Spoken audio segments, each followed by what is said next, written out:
10 నిమిషాలు మనము మూడవ వర్తమానం తీసుకుందాం. బైబిల్ అయితే బైబిల్ పరవాకుండా 10 నిమిషాలు అశ్రేష్టంలో గ్రంథంలో ఏ చోటు వాగ్దానం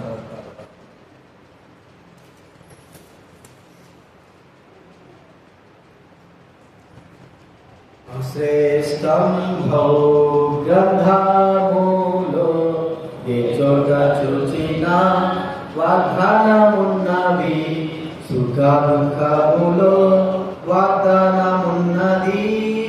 విశ్వాసముంచి ధ్యానించుడి, విశ్వాసముంచి ధ్యానించుడి.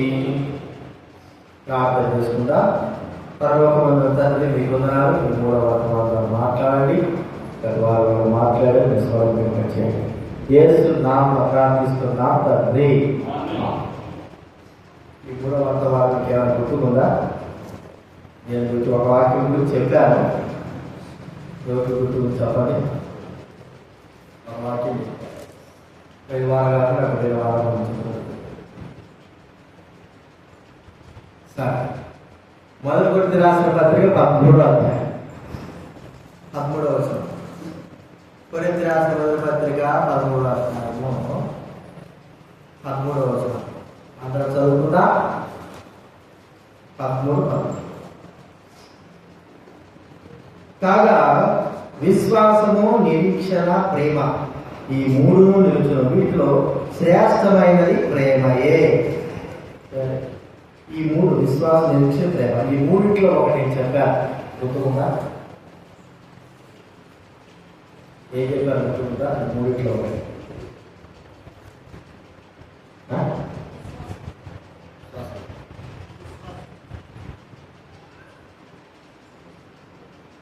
విశ్వాసం చెప్పారు. ఈ 3లో నిరీక్షణ గురించి చెప్పారు. ప్రభు రాకడ గురించి. ఇది విశ్వాసం గురించి చూద్దాం. విశ్వాసం అంటే మనకు అర్థమైపోయింది. ఏదైతే మనము ఆలోచిస్తామంటే, ఏదైతే మనకు కనబడదో అది ఉంది అని నమ్మడమే విశ్వాసం. విశ్వాసం అనగానే విశ్వాసం తండ్రి ఏంటంటే అబ్రహాముకు గుర్తుకొస్తాడు. విశ్వాసం లేకుండా ఏ వ్యక్తి కూడా దేవుడికి ఇష్టడైన అసాధ్యం. ఎందుకు? దేవుడు ఉన్నాడని మనం ఏం చేయాలి చెప్పండి? నమ్మాలి. ఆ నమ్మకమే లేకపోతే మనము ప్రార్థనకు వచ్చి వేస్ట్. దేవుడు మనం ప్రార్థన చేసినట్టుగా అనిపించుకున్నా వేస్ట్. దేవుడు ఉన్నాడు, మనం వెళ్ళేటువంటి స్థలంలో దేవుడు ఉన్నాడు, మనం కూడుకునే స్థలంలో దేవుడు ఉన్నాడు అనే నమ్మకం మనలో ఉండాలి. అది కావాలి దేవుడే విశ్వాసం. కాబట్టి విశ్వాసం లేకపోతే దేవుడు పోలుస్తున్నారు మన జీవితాన్ని. చెప్పండి, విశ్వాసం లేకపోతే దేవుడు పోలుస్తున్నారా? దైవానికి దేవుడు చెప్తాము. చూడండి, యాకోబు రాసిన పత్రిక 2వ అధ్యాయం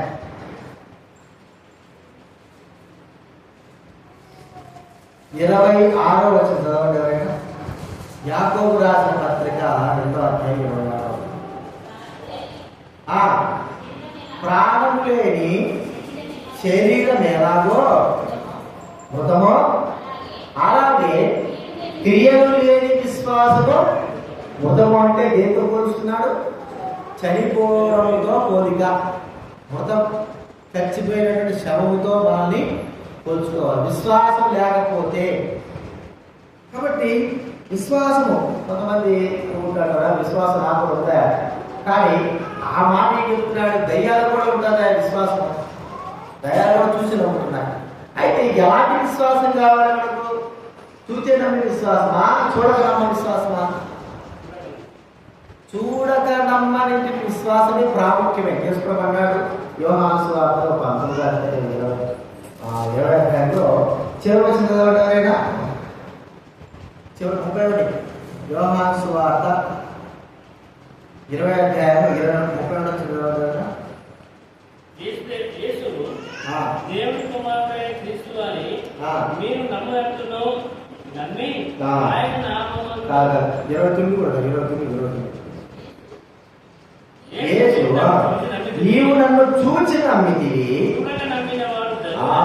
చూడక నమ్మడం అనేది పెద్ద విశ్వాసం.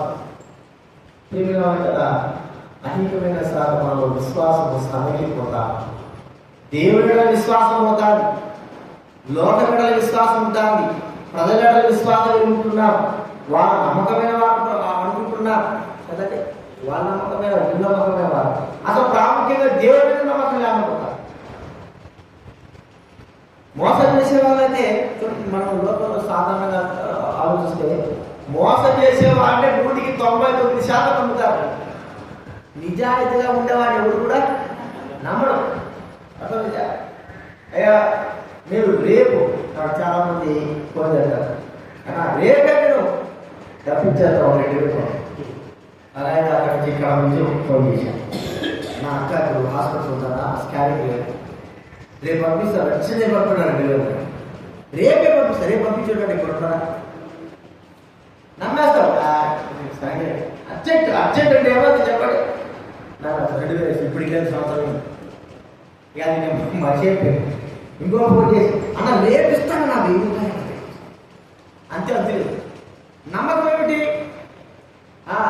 నిజంగా వాడు అడుగుతాడు ఇలాంటి సమయంలో ఖచ్చితంగా చాలా అవసరం. కోపా ఇంకా చూసినా ఏమన్నా బాధ పెట్టి చాలా ఉంటుంది, కనీసం కరెక్ట్గా వాడికి అవసరం ఉంటుంది. అర్థమైనా? అపనమ్మకస్తుల్ని మనం ఎక్కువ నమ్ముతామే కానీ నమ్మకస్తుల్ని నమ్మం. విశ్వాసము దేవుడి మీద మనకు తక్కువ ఉంటుంది కానీ అర్థమైందా?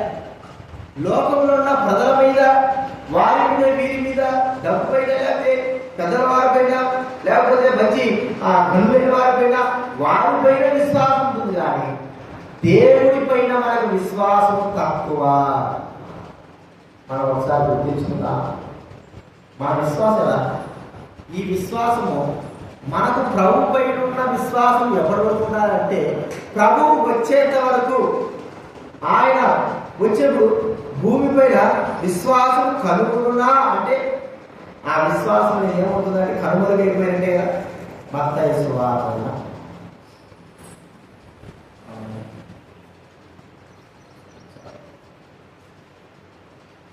లూకా సువార్త 18 లూకా సువార్త 18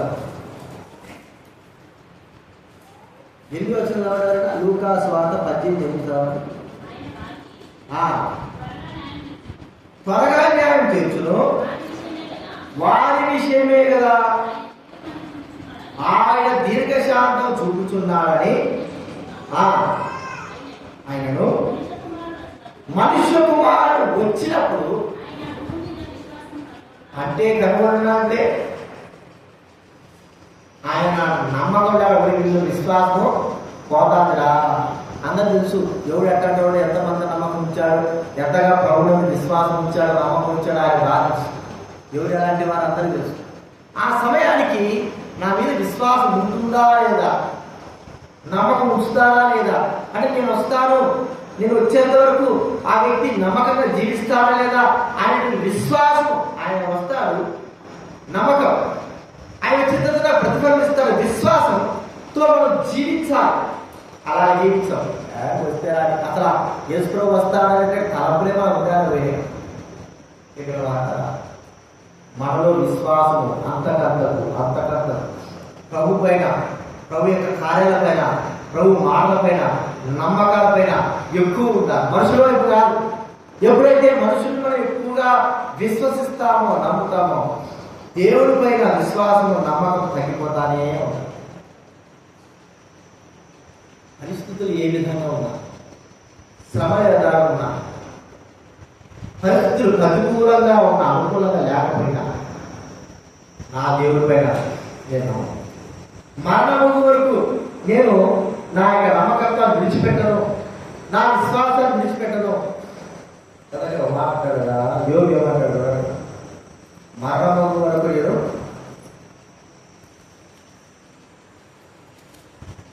నా యథార్థం నేను విడిచిపెట్టాడు. 27వ అధ్యాయం యోగ గ్రంథం 27వ అధ్యాయము 5వ వచనం. నేను న్యాయమని ఎంత మాట ఒప్పుకోను,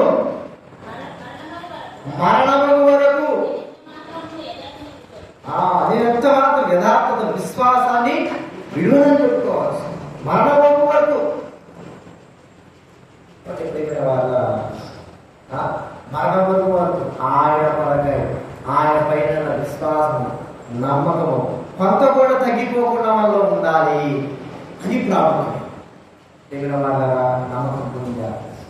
మనం అంటాం ఏది మాడదు, వాళ్ళ బట్టి నాకు నమ్మకం ఇవి, నిన్ను బట్టి నాకు దేవుడి మీద నమ్మకం ఇవి. లోకస్తులైన మాట మన క్రియను బట్టి ఏం చేస్తారంట, దేవుడు మనం చుడుగా నడుచుకున్నాము అంటే నిన్ను బట్టి నీ దేవుడి మీద నమ్మకమే పోయిందంట. అర్థమైందా? ఇది కూడా ఒక కారణం అవుతారు లోకస్తులైన వారు. మనలో ఉన్నటువంటి ఆ నమ్మకం, విశ్వాసము ప్రజల్లో కార్యకరించాలి. ఈ వ్యక్తి విశ్వసిస్తున్నాడు, తన దేవుడిని నమ్ముకుంటున్నాడు. అపోస్తల కాలంలో చివరి అధ్యాయంలో చూస్తా ఉంటాయి. పౌలు ఓడలు వెళ్తున్నాడు, నమ్మకం లేదు ఇక వాళ్ళకి. గాలి బాట వస్తారు, 200 మంది పైన ఉన్నారు. మరి తెప్ప తిరగబడేటటువంటి ఆ పడవ వాళ్ళకి ఎన్నో ప్రయత్నాలు చేస్తున్నారు. గోధులు పడేశారు, చాలా మంది పడేశారు, గోడ చోటకి తీసేసినారు. అయినప్పటికీ కూడా గాలి ఆడండి, వాళ్ళ ప్రయత్నం వృధా. నమ్మకం లేదు. అప్పుడు పౌలు అంటాడు, అయ్యా మీరు ఎక్కువ కొంచెం ప్రయాసపడతారు, నేను ముందే చెప్పాను, పోవద్దు అని చెప్పాను, వెళ్ళిపోయినా సరే. ఇప్పటికే నేను నా దేవుడిని నమ్ముతున్నా, నా దేవుడు నమ్ముతున్నాను కాబట్టి మీకేం ప్రాబ్లం, మీరు మౌనంగా ఉండండి, దేవుడు సహాయం చేస్తాడు, బతికిస్తాడు. ఆ వ్యక్తిపై నమ్మకం ఇచ్చినారు. చూడండి, బ్రతికారు, అంతమంది బ్రతికారు, ఓడ మనం బాగైపోయింది అంటే కదా. ఇప్పుడు ఓడలో ఉన్న వారందరూ కూడా దేవుడు వారికి అనుగ్రహించాడు, వారు నమ్మకం ఉంచారు, విశ్వాసం ఉంచారు. ఎంతమంది విశ్వాసం ఉంచారో తెలియదు, కానీ మొత్తాన్ని మాత్రం దేవుడి మీద ఉన్నటువంటి విశ్వాసం, నమ్మకం ప్రజలు గుర్తిస్తూ వచ్చారు. అలాంటి నమ్మకం, నా దేవుడు నన్ను బాగుపరచగలరు, నా దేవుడు నాకు సాయం చేయరు, నా దేవుడు నాకు ఇచ్చేయరు, ఒకటి చేయకపోయినా పర్వాలేదు, నా దేవుడి మీద నాకు విశ్వాసం ఉంది, చేసినా పర్వాలేదు, చేయకపోయినా పర్వాలేదు. శత్రుఘ్న మెషక్, దాని శత్రుఘ్న మెషక్, అబద్ధాలు శత్రుఘ్న మెషక్, నీవు నీ దేవుడికి రక్షిస్తాడా? దెబ్బకంటే రక్షిస్తాడా? రక్షించకపోయినా పర్వాలేదు, నాకు నమ్మకం ఉంది, చేసినా చంపినా అనేది నమ్మకం అంతే. చూడండి, రాజు ప్రభువుని విశ్వసించాడు. ఈ నమ్మకము, ఈ విశ్వాసం ఏం చేయాలి? అన్ని బాగున్నప్పుడు మనం నమ్మకం ఉంచడం కాదు, ఏమి బాగలేనప్పుడే మనం ఏం చేయాలా? నమ్మకం ఉంచాలి. అన్ని బాగున్నప్పుడు అందరూ పెడతారు. పరిస్థితులన్నీ ప్రతికూలంగా ఉన్నప్పుడు, ఎటు చూసినా కూడా ఓడవలే బద్దలైపోతున్నప్పుడు, అప్పుడు ప్రభువునందు నమ్మకం ఉంచాలి. అప్పుడు కూడా ఉంచాలి. ఈ మన వల్ల కాదు, ముందున్న నమ్మకమే చివరి వరకు కూడా ఆ నమ్మకం, ఆ విశ్వాసం మనల్ని కలిగి ఉండాలని. కాబట్టి విశ్వాసం లేకపోతే దేవునికి ఇష్టపడే అసాధ్యం. విశ్వాసం చాలా ప్రాముఖ్యమైనది. ఇంకొకటి ఏమిటంటే పౌలు, మీరు విశ్వాసం కలిగే వారే ఉన్నారో లేదో పరీక్షించుకోండి ఆ ముందు మిమ్మల్ని. చూడండి, వాళ్ళని 2వ క్లాసు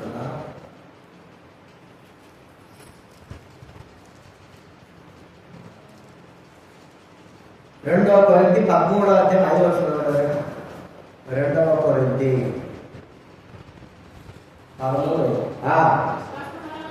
విశ్వాసం గలవారై ఉన్నారో లేదో మిమ్మల్ని మీరే శోధించుకోండి. చూసుకోండి, మిమ్మల్ని మీరే పరీక్షించుకోండి. మీరు భ్రష్టులు కాని కదా యేసుక్రీస్తు మీలో ఉన్నారని మిమ్మల్ని మూర్చి మిమ్మల్ని మీరే శోధించుకో. నాకు విశ్వాసం ఉందా లేదా, నాకు నమ్మకం ఉందా లేదా, ఎవరికో ఎందుకని వాళ్ళు లేదు, వీళ్ళు లేదు, వాళ్ళ విశ్వాసం అసలు మనలో ఉందా లేదా విశ్వాసం, దేవుడు ఎంతవరకు విశ్వాసం ఉంది, ఎంత శాతం విశ్వాసం ఉంది, ఎంత నమ్మకమైన విశ్వాసం ఉంది, ఏ పరిస్థితిలో ఆయన విశ్వాసం చూపుతున్నారు, ఎలాంటి స్థితిలో మనం ఆయన విశ్వాసం చూపుతున్నారు. చెప్పడం వరకు అయితే నేను విశ్వాసం ఉంది, ఇతరులు పరీక్షించడానికి అయితే ముందుగా ఉంటారు, కానీ మనలో విశ్వాసం అనేది తగ్గిపోతారు అని ప్రభు చూస్తున్నాడు. ప్రభు పైన నమ్మకం, ప్రభు పైన విశ్వాసం, మనుషుల పైన కాదు. ఖచ్చితంగా ఒక దినాన మనుషుల పైన విశ్వాసం, నమ్మకం పెట్టుకుంటే మనం నట్టేటో ముంచేస్తారు. దేవుడి పైన నమ్మకం, విశ్వాసం ఉంచితే ఆయన ఎప్పటికి కూడా మనల్ని నష్టపరచడు, మనం బాధ పెట్టడు. ఖచ్చితంగా మన విశ్వాసాన్ని పెంపొందిస్తాడు. ఒక దినాన మన విశ్వాసం అభివృద్ధి చేసేవారుగా చూస్తాడు. కాబట్టి విశ్వాస శిష్యులు కూడా అడిగారు, ఎవరి ప్రభా మాకు విశ్వాసము నేర్పు. చూడండి, మాకు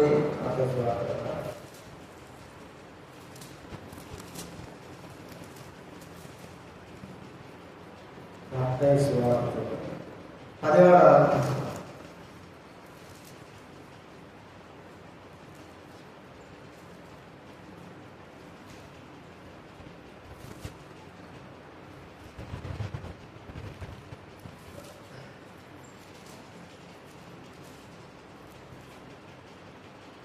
లూకాసు 17వ అధ్యాయము 5వ వచనం. లూకాసు 17. అతను ఇక్కడ మాట్లాడుతున్నాడా?